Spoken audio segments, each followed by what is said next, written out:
What is it? The main thing I got from it was like this sense of feeling seen and validated. Well, why does it have to be this way? This book was placed in my hand for this moment. Insightful, learned a lot, wrote some quotes that I'm ready to like paint on my wall. I love this book! That we just kind of pull out some of the big themes that we see and talk about a few different ones. I apologize if most of my contribution has K-pop references. Alternative book title, The Feminine Mystique Part 2. You were really just gay all along. Welcome to Book Club. With Julia. And Victoria. We are two lifelong friends who read a book and talk about it each episode. This is a podcast where we explore new perspectives and we use books as tools for personal and community growth. This week, we are reading Unmasking Autism by Dr. Devon Price. It's all about autistic masking and embracing the power of our hidden neurodiversity. This is the point of the episode where I usually talk about spoilers, but we're reading a nonfiction, science-based personal experience book, so that was a pretty poor summary in my words of what this book is. But I don't think there's really spoilers, but if you like to read a book before you hear about it, why did you click on this podcast? That's so accusing. Why did you click on this podcast? If this is not your first time here, or it is, and you really like our show and you want to support us, there's a couple ways you can do that. The first is you can rate, review, and subscribe on your podcast platform of choice. Another thing you can do is, I assume if you're listening to this podcast, you also like books. If you live in North America and you want to purchase some books from a independent bookstore and also support your favorite podcasters, Julia and Victoria, you can go down into the show notes of our episodes, and anytime we link to a book, it'll be to our affiliate page on bookshop.org, is a way to shop online and source from independent bookstores all over the country. And if you buy a book from our page, we get a very small kickback that helps us buy books for this show. And finally, if you would like to join the book club officially, you can go to buymeacoffee.com/bookclubwithjv. The minimum is $3 a month. We've got some fun stuff on there. We've got like more personal newsletters, autism related newsletters, a series where we review book to TV or book to film adaptations.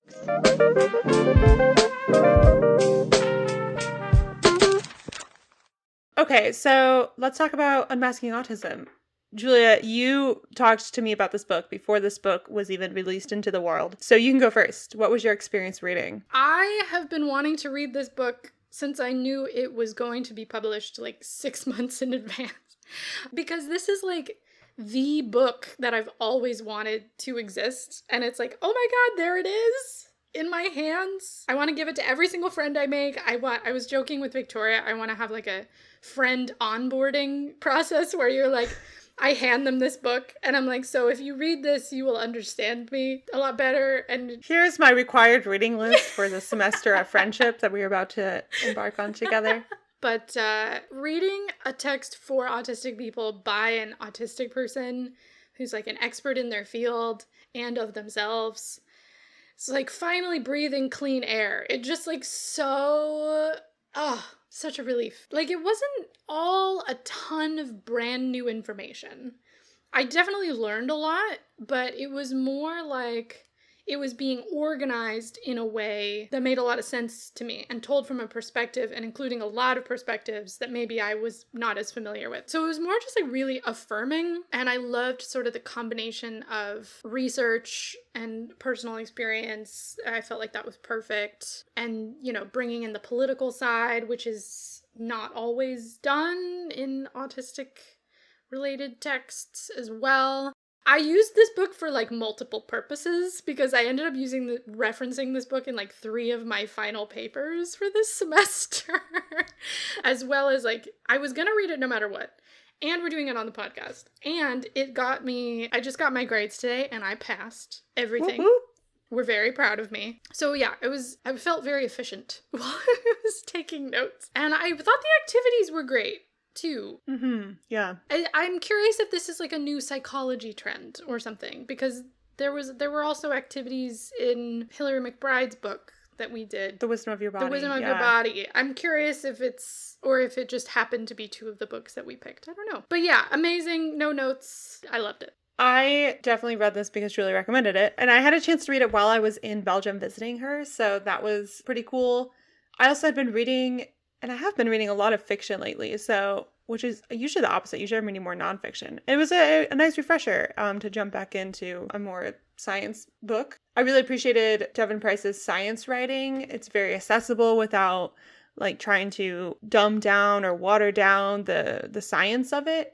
And one thing that the author points out specifically is that he had been kind of dissuaded from doing what is referred to as me-search in his academic career, because researching something that you, like a group that you're a part of in academia, has traditionally been like, oh, you're too close to it, you can't be objective about it, which is kind of bullshit, because even if you're not close to it, you have opinions and you can't be firmly objective about anything. But I think it makes it more engaging to read, especially for a, like, at the bookstore for the general public book. You know, it's not a research paper. It is a book of personal stories, of research, of anecdotes and narratives from other autistic people, tons of citations, and I don't know, it was just like really refreshing, because like honestly, who wants to read a person talking about a human experience where they're super distant from it and like have very clinical language about it? It's like, no, thank you. That's boring. So this book was really great. I think also, as someone who isn't autistic, to have not just like another book talking about people with disabilities or autistic people, but like an autistic person who's writing their own experiences, which is typically what we've tried to highlight on the show when we read books with autistic characters. Let's read actual autistic people writing about their experiences. And it felt like old times with Julia, because every time I finished a chapter, I could just like chat with her about it, which was really nice. And I realized how much easier it makes it to prep for these episodes when I'm like, I feel like I've been like living in the book and talking about it a lot, instead of reading the whole thing and then going to talk to you later and trying to like remember what happened or what the book discussed. So yeah, it was a good read. So here's a little bit about Dr. Devon Price. Devon Price is a social psychologist, professor, author, and proud autistic person. He is currently professor at Loyola University of Chicago's School of Continuing and Professional Studies here in Chicago, Illinois. His first book, Laziness Does Not Exist, was originally published in January 2021, and Unmasking Autism is his second book and was released this past spring. Outside of these kind of general audience publication, his research has appeared in journals such as the Journal of Experimental Social Psychology, Personality and Social Psychology Bulletin, and the Journal of Positive Psychology. Additionally, his work has appeared in Slate, Business Insider, Financial Times, HuffPost, Psychology Today, NPR, and PBS, all the places. That's kind of the rundown of his resume, but we have so much to discuss today. I didn't want to like go down rabbit holes about where he went to school and where his family's from and all those things. Well, and a lot of the book is, I mean, we won't go into a lot of it, but a lot of the book is drawing from Price's own learning process, which is so intimately tied to his own personal experiences. So you get a lot of his story kind of out of order, but yeah, you get a lot of his story that way. So let me summarize this real quick. So this book's main purpose is to redefine autism, particularly masked autism, which Price sort of renames from a more intersectional perspective of like actually autistic people and supported by recent research and updated science, rather than really old diagnostic principles. Previously referred to as quote unquote female autism, which is something that I have also referenced. This is something I have personally been guilty of, even on the podcast. Masked autism is sort of the hidden presentation of autism that exists amongst marginalized people for whom being visibly disabled is not allowed by society. Price then uses a combination of his psychology research, his own personal experience, and the experiences of a variety of people in the autistic community to explain how masking works and how it harms the people who do it. And then finally, Price concludes the book by thinking through the complexities of how we can unmask as individuals and as a society. And there's a lot of personal activities throughout the book that sort of help you do that for yourself. That's the book.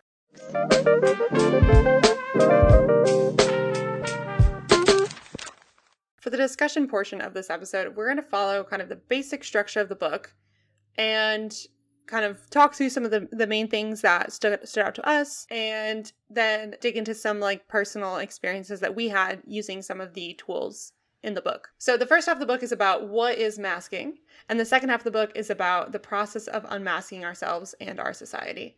So we'll jump right in. Yeah. What is masking? Where does it come from? And how does it affect everyone? Everyone. So, Price defines masked autism as any presentation of autism, the disability, that deviates from the standard image we see in most diagnostic tools and nearly all media portrayals of autism. He sort of puts masked autism in contrast to visible autism, which typically falls under a skinny white boy who's not very good at communicating, very smart, doesn't talk very much. I think this is something you've mentioned to me before, Julia, too, is the visible autism often is the outburst, like when an autistic person has reached like a breaking point and then people finally notice because there's a meltdown, or maybe they're stimming, and stimming doesn't necessarily mean they're having a meltdown, but just that like they're being visibly autistic in that moment. And so people recognize those things and sometimes conflate the two, you know, like, oh, if someone's stimming, then they must be like in distress. And so that's kind of all those, like, especially in the media portrayals of autism, I think we see maybe the rocking back and forth or the toe walking, like other things that are maybe more like, oh, look, an autistic person. Whereas like the masked autism is the reality of so many autistic people. And autistic people who are like having an okay time. And then people are like, oh, you must not be autistic enough because we're not seeing you have violent outbursts. I just have them at home. Like everyone else. No. Masking is sort of a way, it's a way that people cope with, you know, because their disability is not visible, or maybe it's not taken seriously, or it's maybe not allowed by society, maybe actively punished. There are sort of two halves of it that Price identifies. So the first one is camouflaging. So these are hiding autistic traits. So maybe suppressing your need to stim. Like I know quite a few autistic people, rather than stimming with their hands, they learn to stim with their feet so that people don't see it as much. Or suppressing your stims until you go home and then sort of letting them all out. So that's camouflaging. And the other half is compensation.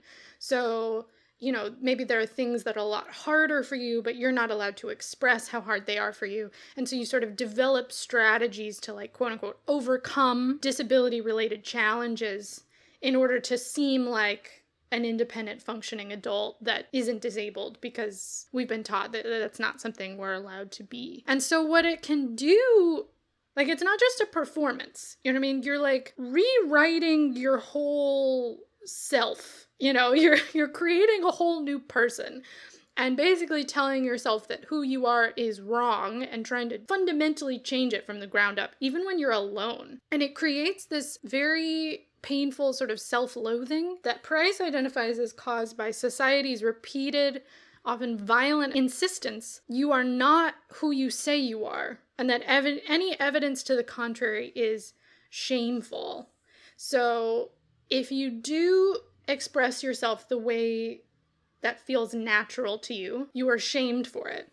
But if you hide who you are and try and look like everyone else, then people tell you, oh, well, then you're not autistic because you look like everyone else. And it's like, yes, because I have recreated my entire personhood in order for you to not be upset with me or shame me or leave me out.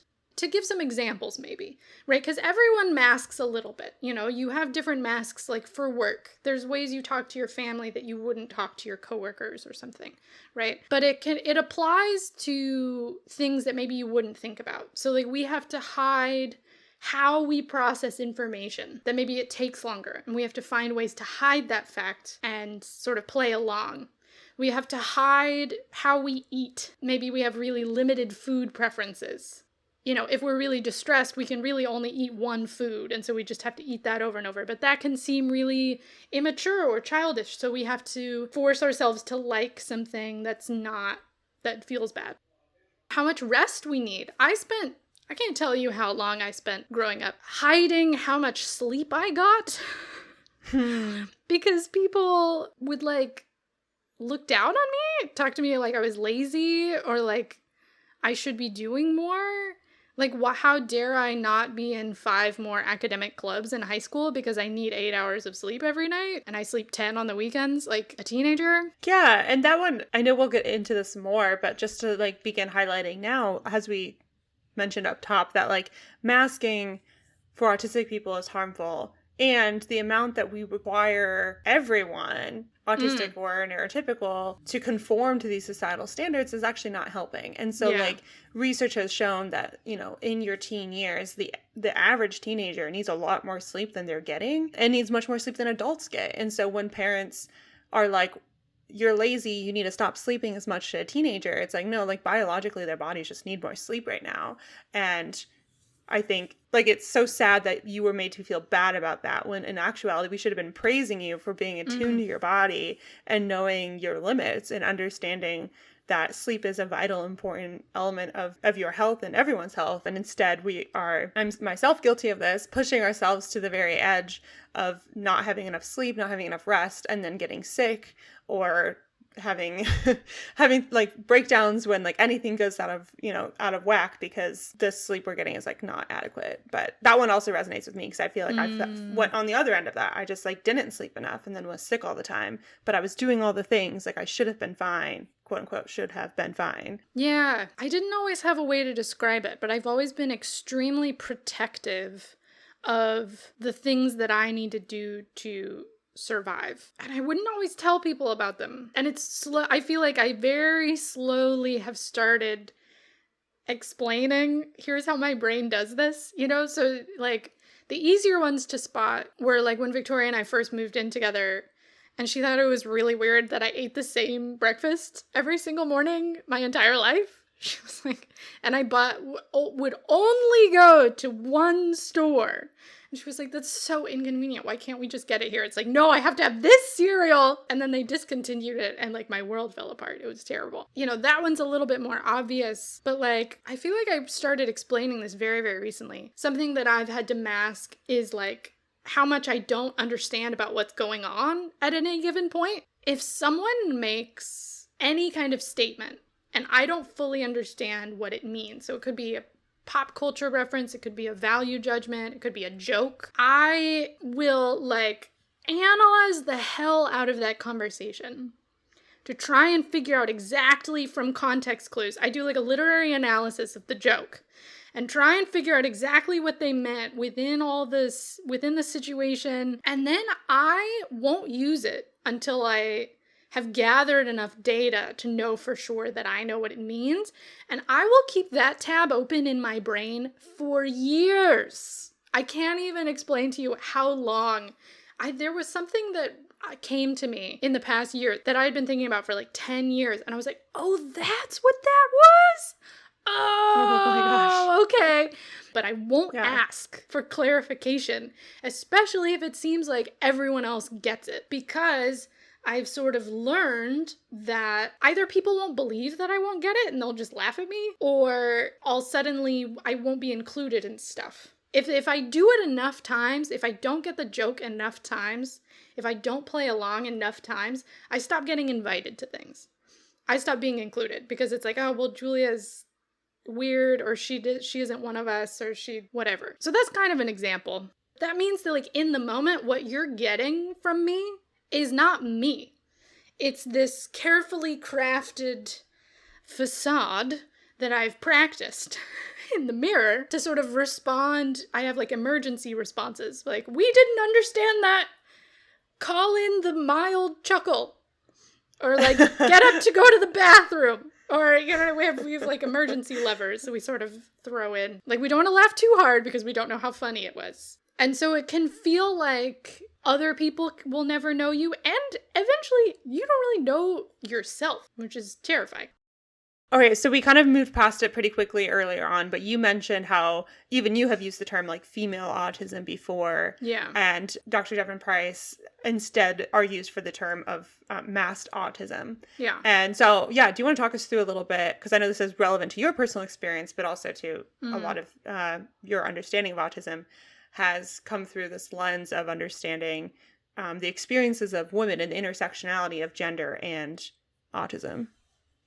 Yeah, when I was first doing my research, when I first got diagnosed, it was already so hard to find any information or studies on women with autism that I had to read a lot of like personal accounts and like news articles, like interviews, like anything I could get my hands on. There were a couple books, but so much of the literature was just on young white boys. And so there's been a push by parents of autistic girls and also a lot of white autistic women to recognize we don't all look like that, you know, we don't all look like Sheldon or whatever. But Price is coming in and explaining that, like, it's a lot more complicated than that. And that actually what women have is not a quote-unquote milder autism because of some kind of biological or brain difference. It's that people who are marginalized by society have their autism ignored because they don't fit the very narrow category of what it's supposed to look like. Or maybe they're just not, they're cast aside if they show any signs of disability at all, or they're treated as dangerous if they show any signs of disability. So, you know, women are included in that, but it's much more complicated than just, you know, quote unquote female autism. I feel like that was one of the big learning points for me reading this book, was sort of readjusting my framework. It makes a lot more sense to me that it's not just like, oh, female brains are different, but like it's down to the socialization, you know, of what society expects and how society responds to you when you're young and you deviate from what's expected of you and how narrow those expectations are. We're often punished or ostracized for being different. We can be labeled as unprofessional, immature, or even threatening or mean. And that punishment can lead to psychological harm. A lot of masked autistic people have PTSD, or physical harm. Something like 50% of people who are killed by the cops are disabled.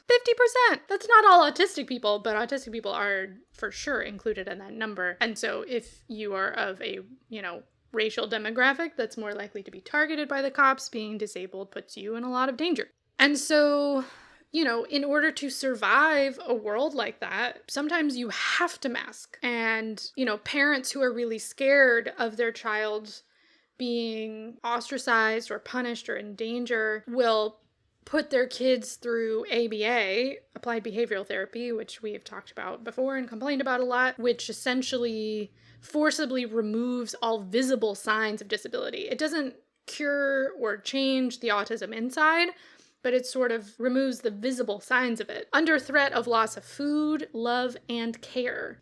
So that's a sort of masking that's forced upon you and can often establish patterns of abuse. For a lot of masked autistic people, it can also be more generally societally imposed. You know, it wasn't that we went through a program necessarily. It's just that we got so much negative feedback throughout our lives that we just like fundamentally changed ourselves. And so as a result, a lot of the autisticness of masked autistic people is hidden. And so, you know, non-autistic people like to apply these sort of functioning labels, like, oh, you're high functioning. Or you're low functioning. And it usually is associated or defined by how capable you are of making people money. Yeah, I see those labels, and reading the book helped kind of like click these pieces together for me. 'Cause, like, that's a label that a non-autistic person puts on an autistic person, right? Yes. Like, oh, I perceive that you are high functioning. I perceive that you are low functioning, which is like not actually been like helpful for anyone. Right. It just shows off how much you don't know about a person. Or like you said, like the amount of status we assign to, like, can you or can you not hold down a job and make money? Mm-hmm. What is more helpful, which Dr. Devon Price talks about and many other disability advocates talk about, is using labels that are from the perspective of the person who's disabled to say, I have high support needs, or I have low support needs, or I just have support needs, you know, because it can be different depending on the situation and the unique brain and the unique body of the person who needs support. And I think it's like actually used as a tool to like more helpfully communicate a person's experience than to label them from the outside. The things that people use to decide, so the things that non-autistic people might use to decide for themselves inaccurately, if they think a person is high or low functioning, is usually related to how the autistic person communicates, you know, whether or not they can hold down a job.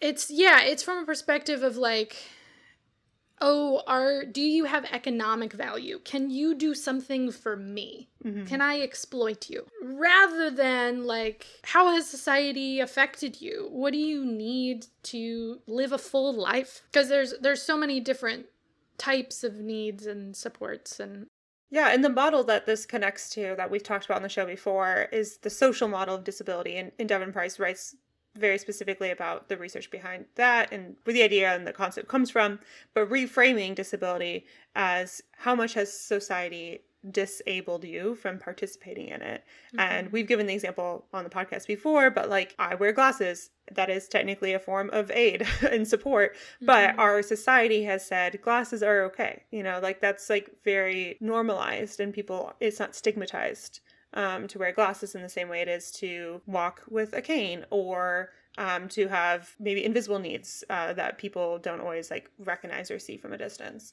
And so I think it's worth mentioning too that the support needs and talking about people's support needs as high need or low need or some need, or specifying the need, highlights also the lack of accommodations and resources available in our society, because someone might have high support needs in some environments, but they might have low support needs if there is, you know, quiet shopping hours at stores, and they can just get in and get out and get what they need without the huge amount of stimulus that is going to drain a lot of energy from someone who is more sensitive to that. That's a great example, because being able to go to the grocery store and not have a meltdown, or not be so overwhelmed that you buy all the wrong things, or that affects whether or not you eat. That affects whether or not you have the energy to take care of yourself. That affects whether or not you have remaining executive function to like do a job. It's all interconnected. It's not like people are divided into those who can do jobs and those who can't. Like, that's not how humans work, you know?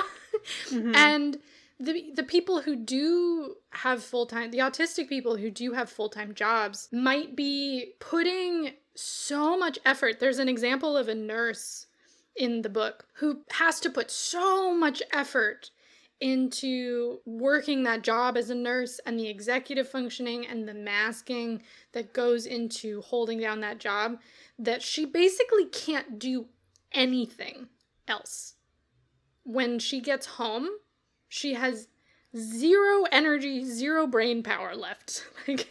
And so in that sense, like, how would you categorize that? If maybe she's not able to cook for herself, her partner has to do it. Is that high functioning then? You know, like, the lines are so blurred.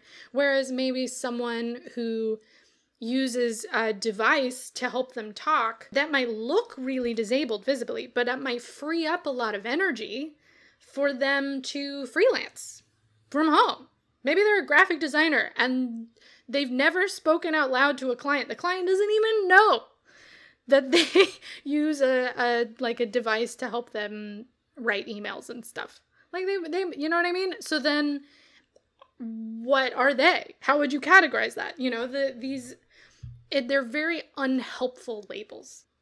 You know, trying to mask and trying to appear high functioning can be super damaging and can lead to a lot of really messy, Price calls it a messy, unstable scaffolding of flawed coping mechanisms, which I thought was a perfect description.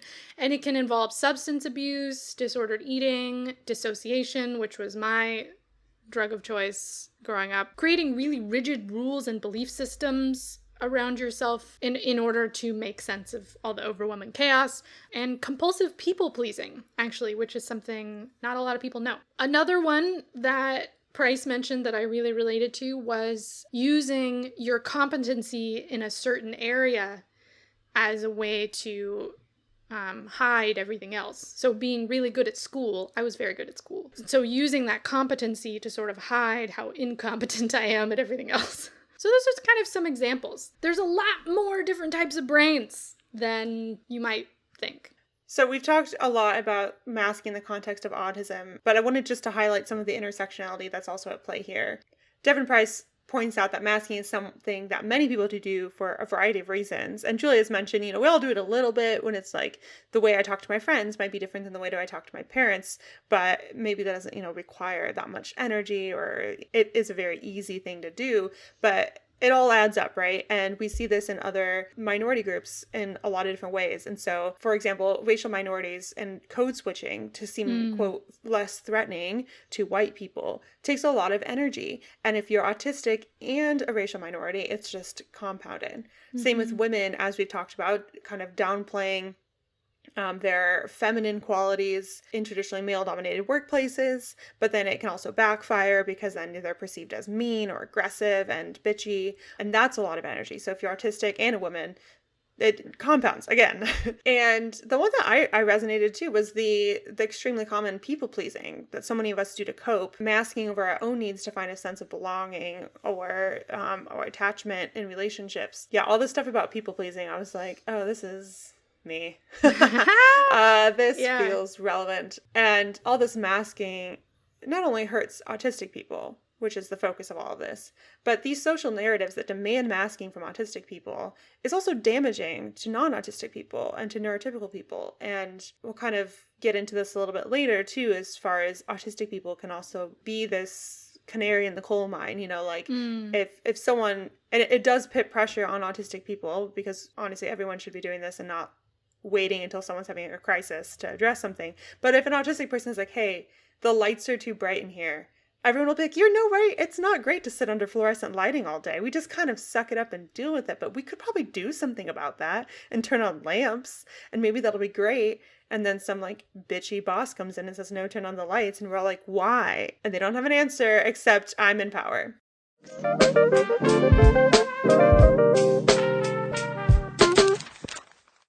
This is a little bit of a tangent here, but there was, when we talk about different brains, a word that was new to me in this book, or maybe I'd heard before but hadn't really dug into, was the term allistic, which is not autistic, but potentially with other mental health things. So an allistic person is not autistic, but maybe neurodivergent in other ways, or has a mental health issue or something like that. Versus neurotypical, in the sense that Devon Price uses it, means meeting the standards of the normal or ideal brain, lacking any mental illness or cognitive disability. And I found that interesting too, because I've been thinking about my own experience with anxiety as oh, that's different. That is sometimes disabling to my experience in society, because there is not room for me to be my anxious self. So yeah, as I read this, kind of thinking of myself more in the allistic group instead of neurotypical was very interesting, because then I could recognize where, I relate to maybe the compulsive people-pleasing that some autistic people experience, but overall I don't identify as autistic, but I can feel not just sympathy, but empathy as well, of I understand that feeling, which was interesting. And I'm, thankful this book helped me kind of think through maybe what some of those differences are, and to recognize when sometimes I have to mask and pretend everything's okay until I can go run away and cry. And that's damaging if I have to do it all the time. That's not great. Yeah. And so when I can create environments where I don't have to shove it all down until it explodes later, I'm a healthier, happier being. You pulled out this quote, and so I'm curious to hear your, if you had any more you wanted to add on to it, but this is from the book. Quote, almost anyone can be viewed as defective or abnormal under our current medicalized model of mental illness. So I'm processing everything you just said. That was new information for me. I was oh, I'm so happy for you.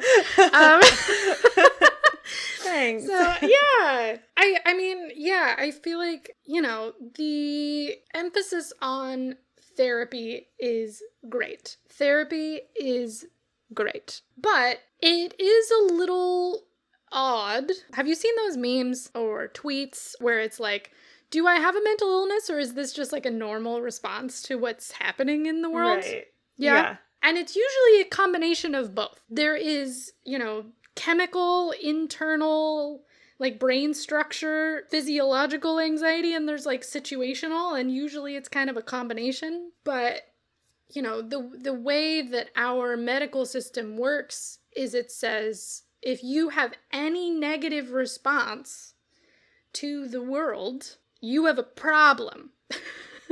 There's something wrong with you, rather than treating sensitivity like a positive thing.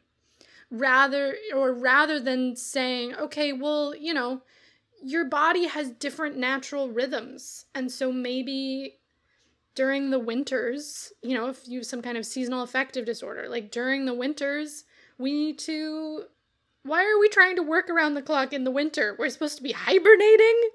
We're supposed to be hunkering down by the fire and sleeping.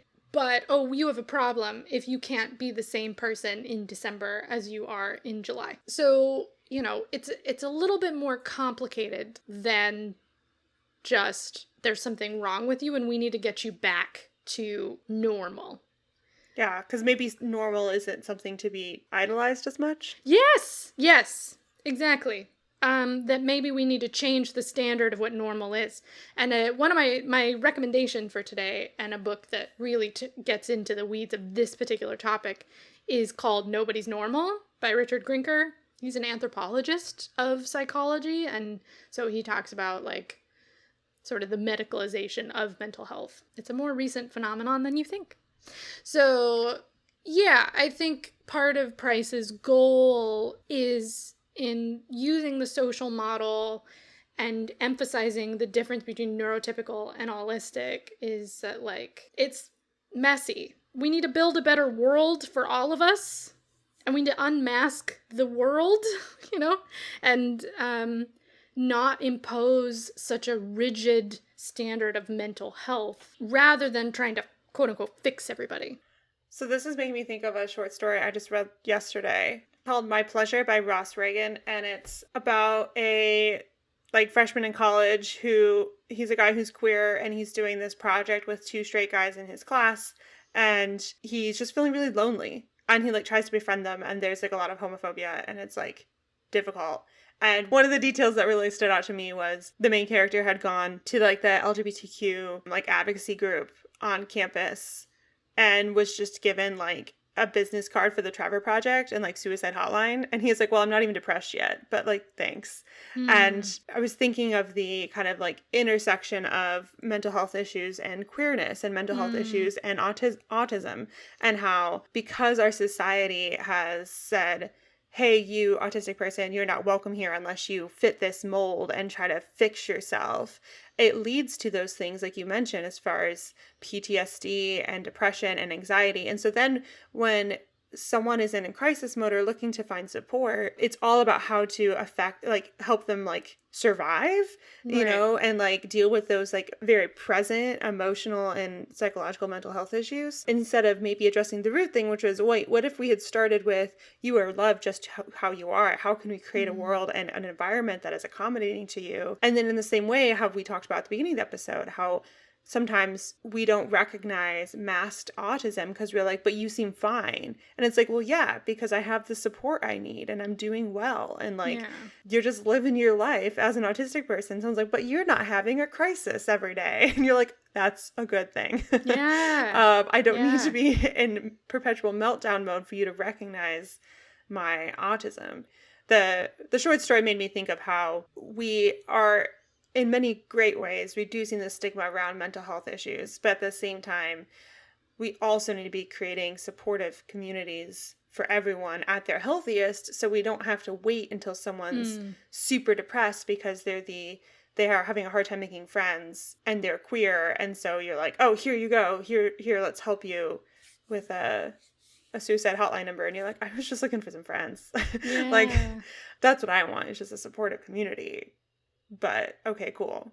I guess I know where to go if things get even worse than they are. It's foreboding. Yeah. And I mean, that's the role of positive psychology. I didn't even realize Price considers himself he is a positive psychologist. That didn't even occur to me. But I'm yes, this book is positive psychology because it's actively showing you how to create the kind of life and world and self that makes you feel very alive and fulfilled, instead of just breaking down everything that's wrong. Like, the whole second half of the book is all positive psychology, and it's pretty rare to find.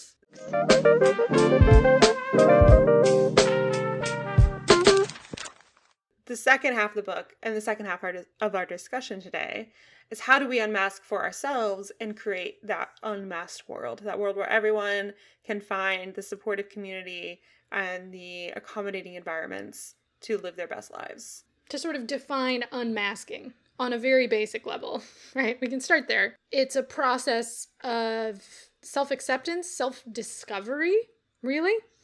Getting to know yourself again, that's a big part of unmasking. It's building community, and then it's sort of self-advocacy. So it's sort of 3 steps that all are sort of interconnected. But you really want to start with the self-acceptance piece of like actively reframing your understanding of yourself, in that you are not broken. You have been made to feel broken by the way, society demanded something that was impossible of you and refused to understand you. And then there are steps you can take to sort of live into that reframing of who you are.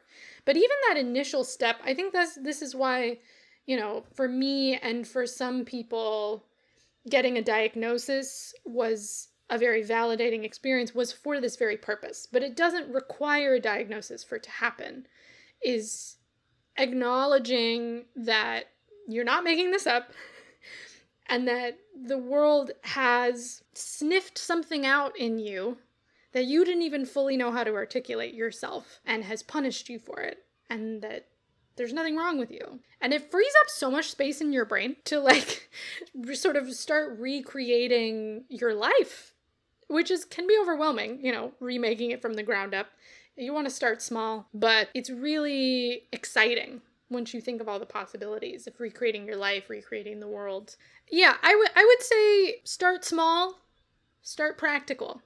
Yeah, so some of the examples, we won't go into too much detail because you can read the book yourself, that Devon Price suggests or to think about is like the interior design of your home, or your space that you live in, your habits during the day, scheduling, and how you think of time. I know, Julie, you have a way of thinking about time that's more about like how much energy I have for things, instead of like looking at a clock and estimating like when things are going to happen, which feels like some weird like prophecy work we're doing every day. It's like, I shall be hungry exactly at 6:30 p.m. Therefore, I will eat dinner. And then it comes to 6:30 and you're like, I'm starving. I should have eaten 30 minutes ago, or vice versa. Unmasking also your expectations of yourself kind of goes along with scheduling in time. At least I see a correlation in my life, my expectations of what I can accomplish and do. But expectations can be a lot of things. Communication style, like Julia mentioned, like for those who speaking verbally is a lot of work, maybe speaking through an assistive technology is going to really open up and free your, brain space to like enjoy the rest of your life and do other things. How you dress, there was like really great examples and some great even like resources of finding dress that is made for you, that you feel comfortable in, and like letting go of like societal standards of what is, dressing appropriately for your age or something ridiculous like that. And then also unmasking your internal moral compass. Like, what do you think is right, even if it won't look socially acceptable? And trying to let go of those expectations and let yourself be yourself in your most comfortable way. And it was really cool, Julia. You've talked a little bit on the podcast, but if you want to share more, you can. During the pandemic lockdowns, you had a chance to kind of blow up and start over in a lot of your daily life. Yeah. And one thing that was really helpful being your roommate is that we both were like, hey, we need to learn how to communicate better, because sometimes our needs are going to conflict, because we share a space and we share a lot of like resources and things. So, when we were designing our home, I'm like, you're good at that. You lay it out, make it comfortable. Like, you put things where they should be. And when it came to communicating, we would just learned that it was really okay to tell each other, like, hey, I need, like, for me, it was often like, I need to be alone right now. And by alone, I mean, like, you can't be visible to me. Like, Yeah. please go to another room. Whereas sometimes you're like, hey, I need to be with someone, but like not socialize. Like, do you want to just like watch a movie? And recognizing where we can both like give and take in that relationship to both support each other, but also ultimately like, oh, right, like, I want you to be well. And rarely, I mean, sure it happened, but I can't remember off the top of my head times when they really conflicted of like, I need this, no, I need this. So like, I think we kind of like found our ways. There was a day early on in the pandemic when we were both having really shitty days, and we didn't know how to explain that to we hadn't come up with our system yet. I really needed a walk, some parallel time, and you did not. But you made yourself do it anyway. And then you were like kind of mad. And I was like, something's wrong. I don't know what's wrong. And you were like, yeah, I should not have done that. I need to not do that.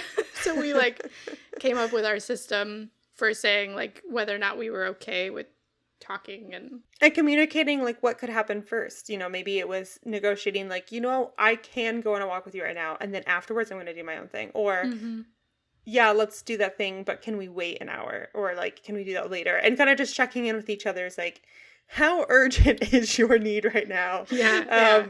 Because we're both helping each other like meet both of our social, emotional, physical needs. So, and I know that's not always possible in every living situation, but yeah, as much as you can work on those individual, personal, practical things, like there is a lot of control there. Yeah.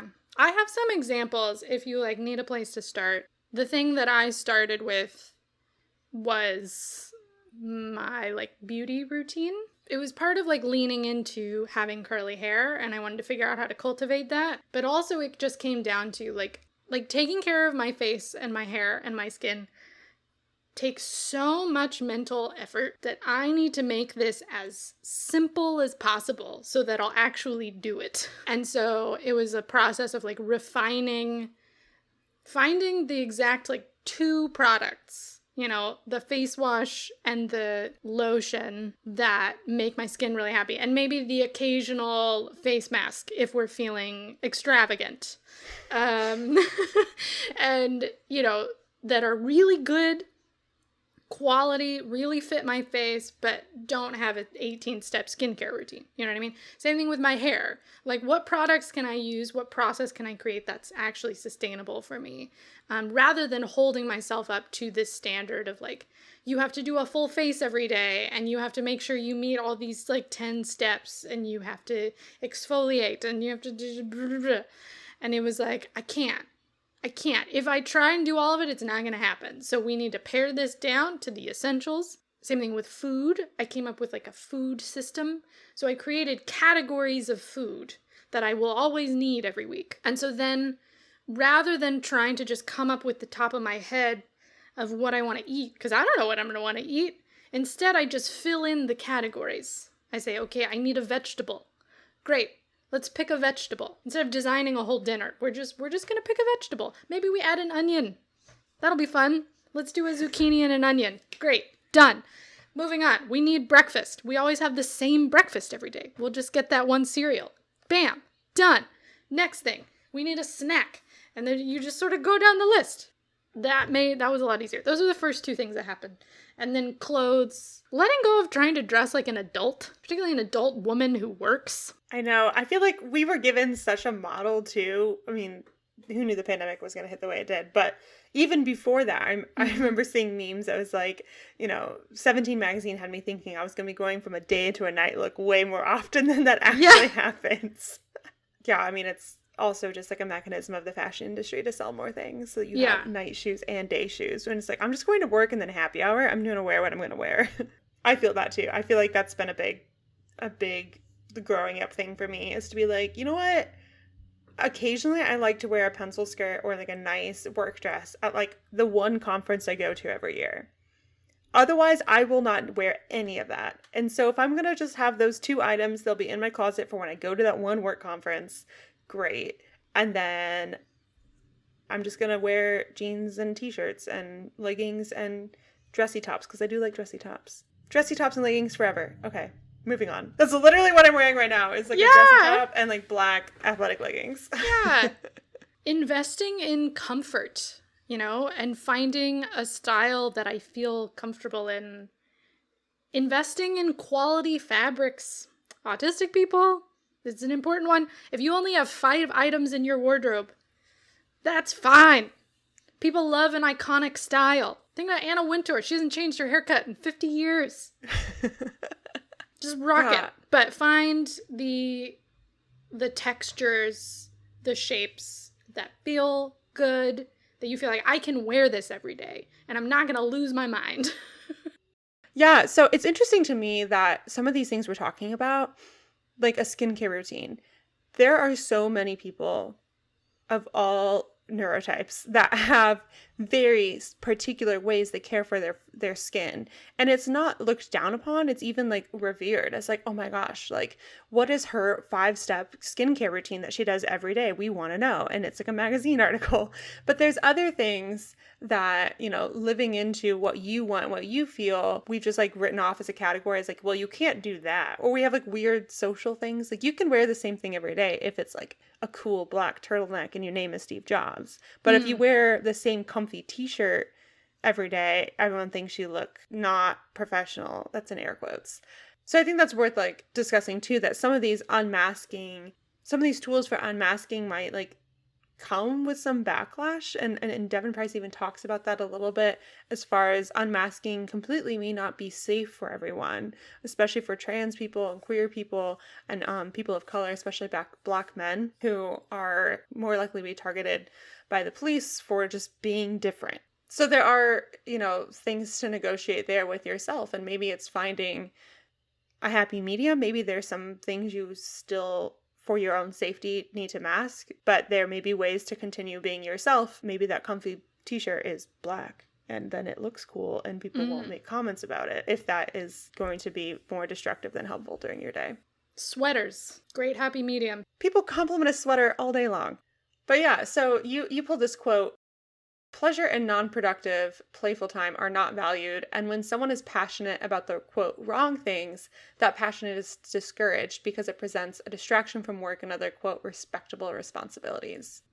So this kind of ties into, like, the more, like, habits and scheduling and time aspects, because, again, we have neurotypical norms of you can be obsessed with your work, or you can be obsessed with football if you're a guy. You can be obsessed with your skincare routine if you're a girl. But you're not allowed to be an anime expert and love your hobbies. And like, there's so much talk now, I think, too, as we sit here making a podcast where we have members who pay us about monetizing your hobbies. And so people are always like, oh, like that's kind of weird. You're like really into that thing. But as soon as you say, and I get paid for it, people are like, oh, clap hands, applaud. We respect that. Yeah, it's a way of reclaiming your time and your happiness. For me, it was Legos. Letting myself unashamedly love Legos as an adult. There was a long time when I didn't let myself play with them. And then a couple Christmases ago, I was like, Mom, I really want some Legos for Christmas. Can that just be my present? And she's gotten you the coolest Legos. It's been so fun when you let me build them with you. That's really fun. Yeah, they were really fun. Even if it's something private and personal, like you'll thank yourself for it.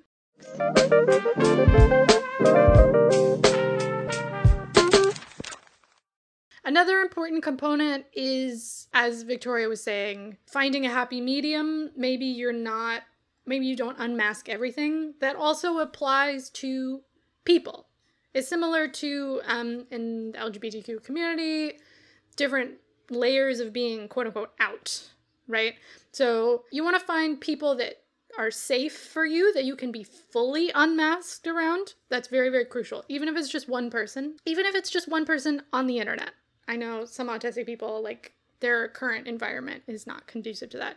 And then you're really cultivating those relationships so that they have some time every day or every week where they are fully unmasked and don't have to put any energy into that. And then there are some people that it's like partial, you know, like they don't know you well enough to see the whole mess, but they know enough, they know a little bit about autism, and you've told them enough that if you start like stimming or something in public, they're not going to like lose their shit, you know?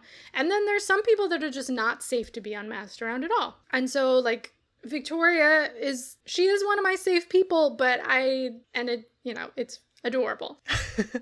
And we really worked hard, as we talked about, on that sort of unmasking that communication and our living space and all that sorts of things. But I'm really still working on, like, there are special interests that I still don't tell people about. And I'm still working on it. There's, it's a really lifelong process. Yeah, I remember you sharing before that you're like, the things I love the most, I take the longest to tell people about, which I remember at the time when you told me that, I was like, what? But the more we talk about and read about autism together, I'm like, oh, okay. It makes more sense. It's like giving you my soul. If you don't like it, I will be utterly devastated. It will take me many years to recover. So you gotta be very careful. And I think you'll find that when you start the process of unmasking, you start explaining your needs and why you're doing things to the people around you. A lot of times they appreciate it. Neurotypical people are very bad at communicating. Yes. And it's that thing where, like, the worse you are at something, the more confident you are that you're good at it. I know, there's so many times where, like, someone will say, and maybe it's the autistic person in the room, and I don't always recognize that, but someone will say, I didn't understand that. And then everyone around me be like, yeah, we didn't get it either. And it's like, why did none of us say anything? We are all ridiculous. We're just sitting around here all like nodding our heads being confused. And the one brave person is like, excuse me, hello, we don't understand. It's like laughable, especially when it's in like a group of friends, or I can't remember specific instances, but I feel like this has happened, Julia, where you've been like completely honest and like, I did not understand it. And then I have to be like, I didn't either. And then we laugh really hard because I was pretending to understand. More straightforward communication is rarely ever a problem. And I know there's like cultural differences too. Like America, we live in a very like low context culture. Like we aren't always, but we are more direct than other cultures are. There are certain things that we will just say where other cultures don't. And so that is a factor too that the book doesn't really get into a whole lot, and we haven't talked about much here, but that's worth noting too, that some cultures are easier or more difficult to mask or unmask in certain aspects because of the cultural differences, which again just highlights and reinforces the idea of the social model of disability, because if it was a quote inherent thing, it would be kind of the same across all cultures, but like some cultures make it easier or harder to ask for clarifying questions or find quiet spaces and not be bombarded by loud people. So that just, I feel like, goes to show that something we've talked about a lot. Everyone benefits from, this sort of unmasking process. That you slowly but surely sort of finding what works for you and living into that gives other people around you permission to do the same. And then there are sort of bigger, more structural things that can help autistic people that can also help everyone else. These are some examples that Price gives. Universal basic income, universal health care. That would help a hell of a lot of people. It would also help autistic people. But a lot of other people would benefit from that, right? So creating a society where autistic people's value is not from their economic output, and instead they are valued as being worth existing. When I know my rent is paid for, my brain has capacity goes up by like 50%. It's pretty wild.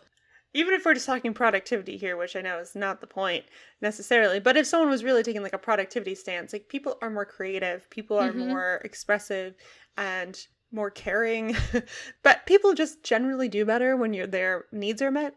If we don't have to... Shocking, right? If we don't have to worry about where the rent money is coming from, we can instead put energy in, how do I care for my community more? How can I make something really cool at work? How can I explore this new hobby and maybe meet new friends or become a new friend for someone who's looking for a community in that new hobby?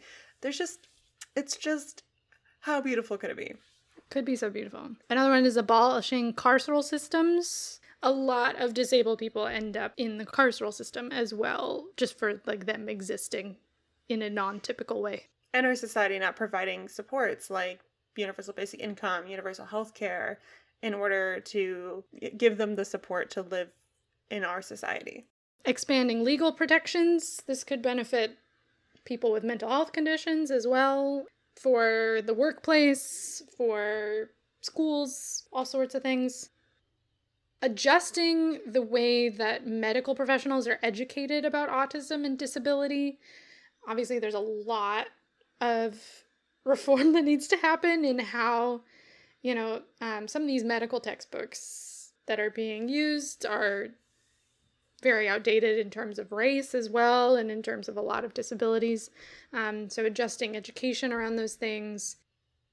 So those are some practical sort of political examples. And the last one I think that's super important is removing this, I think, very European idea that we've sort of inherited in North America, that humans are supposed to be independent, that you're supposed to be able to do everything on your own, because no one's completely independent. Like, we're not supposed to be.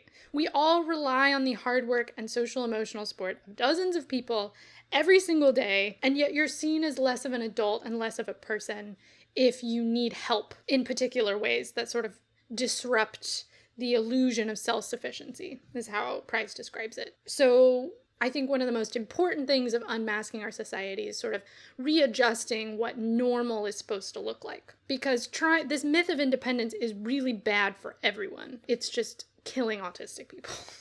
Yeah, one thing I've been thinking about so much is just like one small note that Dr. Price included in the book that highlighted how historically humans have shared cooking responsibilities within communities.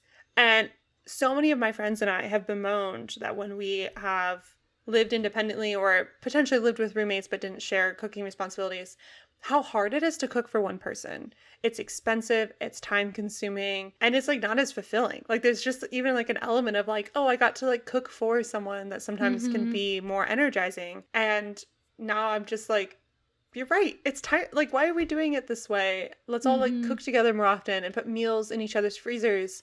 More than just when someone has a baby or is grieving. I mean, those are great times to do it too, but like in general.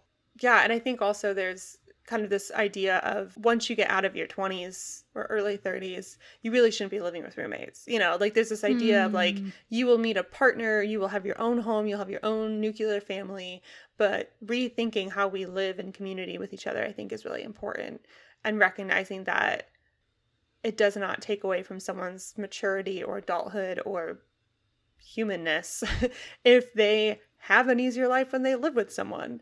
And I think it also helps kind of break down these notions that even married couples, should be self-sufficient and do everything on their own. Yeah. And like, again, once again, another reason why listening to the needs of autistic people in a lot of settings and disabled people is helping everyone, right? Like if we're thinking like, oh, it'd be more helpful if we lived in community together, it also helps us recognize that even neurotypical people need the support of their community. I feel like the phrase is kind of like overused, but like it takes a village to raise a child. I think it also takes a village to like support a human being. Like they don't even have to be a child.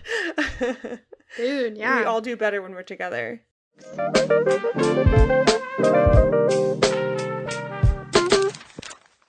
So throughout the book, Price provided like a series of exercises that can help you find what you care about and makes you happy, because it's actually a really difficult thing to do. And so as you're going through this, sometimes an identity crisis that accompanies the unmasking process, where you're like, I don't even know what I like because I've been forcing myself to do what other people like this whole time.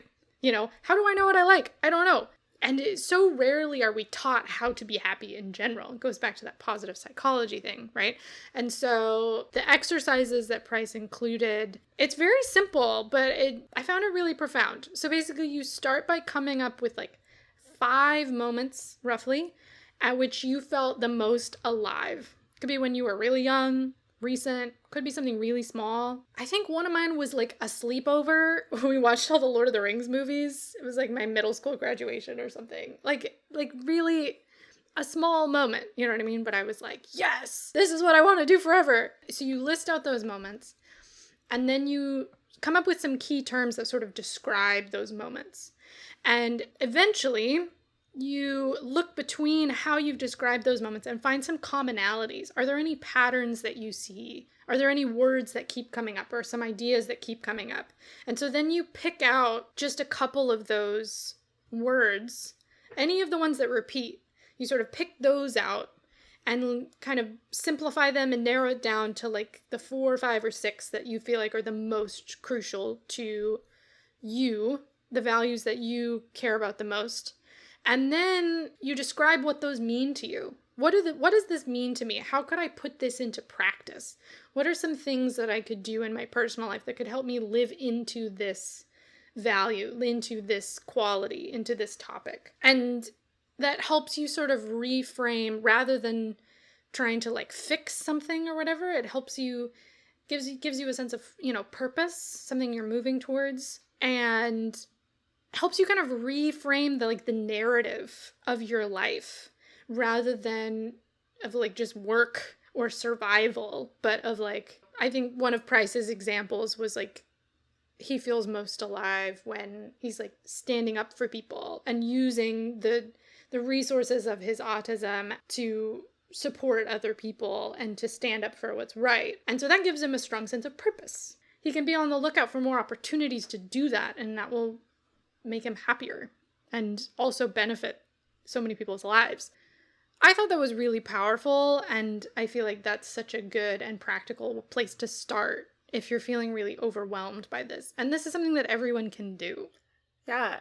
When I was reading that section and kind of mentally going through some of the activities, I realized that this is like a framework that my therapist has used with me. Yeah. And so some of the answers actually came a little easier because it'd been something I'd been thinking about and talking about in therapy for quite some time. And a lot of my, when I felt fully alive moments came from times that I've been centering my own happiness and not pursuing that people-pleasing tendency in myself, or overthinking things, or getting really anxious about what might happen, and instead of like when I could be present and like center like what I truly want, which has also been a journey for me, is just understanding like what I want in life. But that is another episode. That is another episode. Yeah. This has been fun. Thanks for recommending this book and like walking us through it. I know there was so many ways we could have taken this conversation, and so hopefully our listeners feel like they got some good takeaways, and hopefully are excited to go check out the book themselves, whether you're autistic or know someone who's autistic or just generally want to learn more about autism, how we can all create a better world together.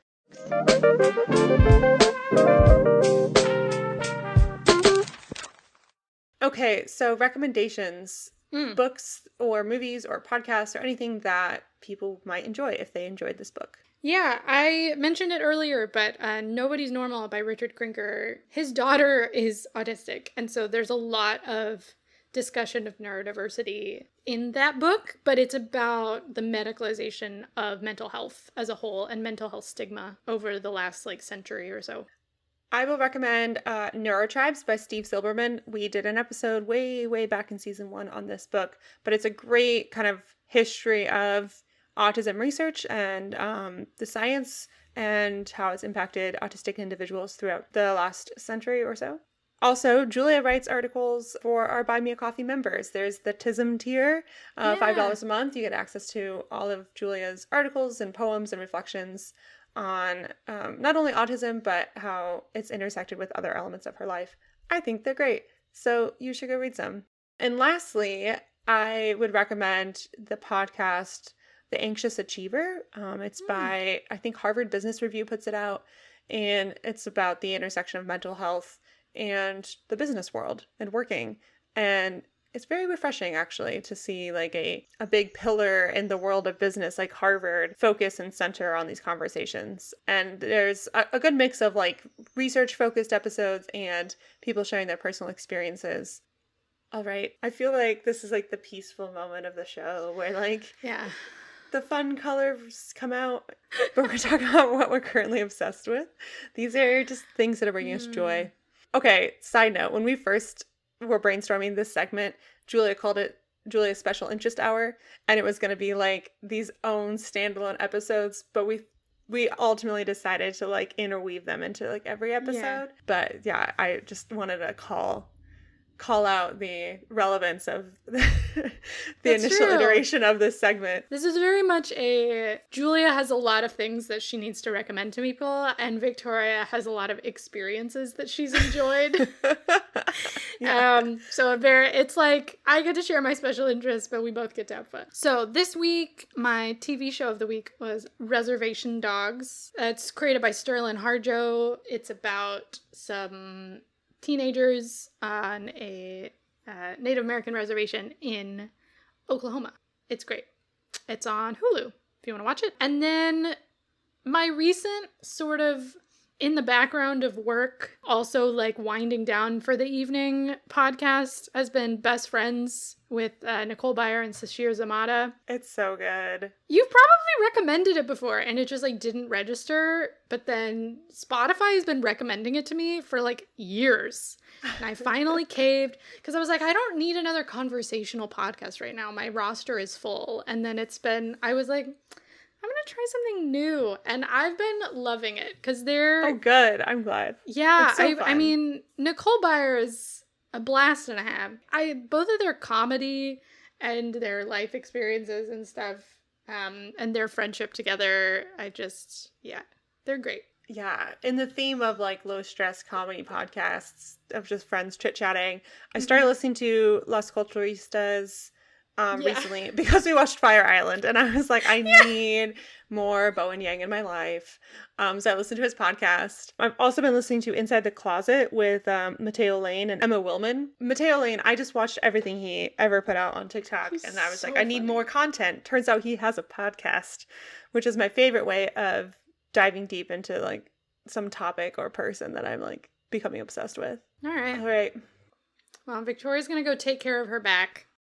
Ooh, massage therapy. That's my other currently obsessed. It's a little expensive, but it's been really great. It's worth it. It's like, can I go find another job to like keep doing this? Universal basic income. Universal basic income so Victoria can get regular massages for her back problems. Thank you for listening to Book Club with Julia and Victoria. We would love to hear your thoughts on this book or the topic we discussed, so you can share your review and recommendations with us on Instagram at Book Club with JV, on our website, bookclubwithjv.com, or by leaving a review on Apple Podcasts. You can also visit our website for show notes with links to all of the recommendations and the things bringing us joy. If you don't already, go ahead and follow us on whichever podcast platform you are listening on so that you can be notified when our next episode is released. This episode was co-hosted and produced by myself, Victoria Bruick, along with Julia Clausen. Rebecca Gasme provides us with project management support. Our music is composed by Greg Bruick, and our logo was designed by Gabby Fadland. Until next time, happy reading.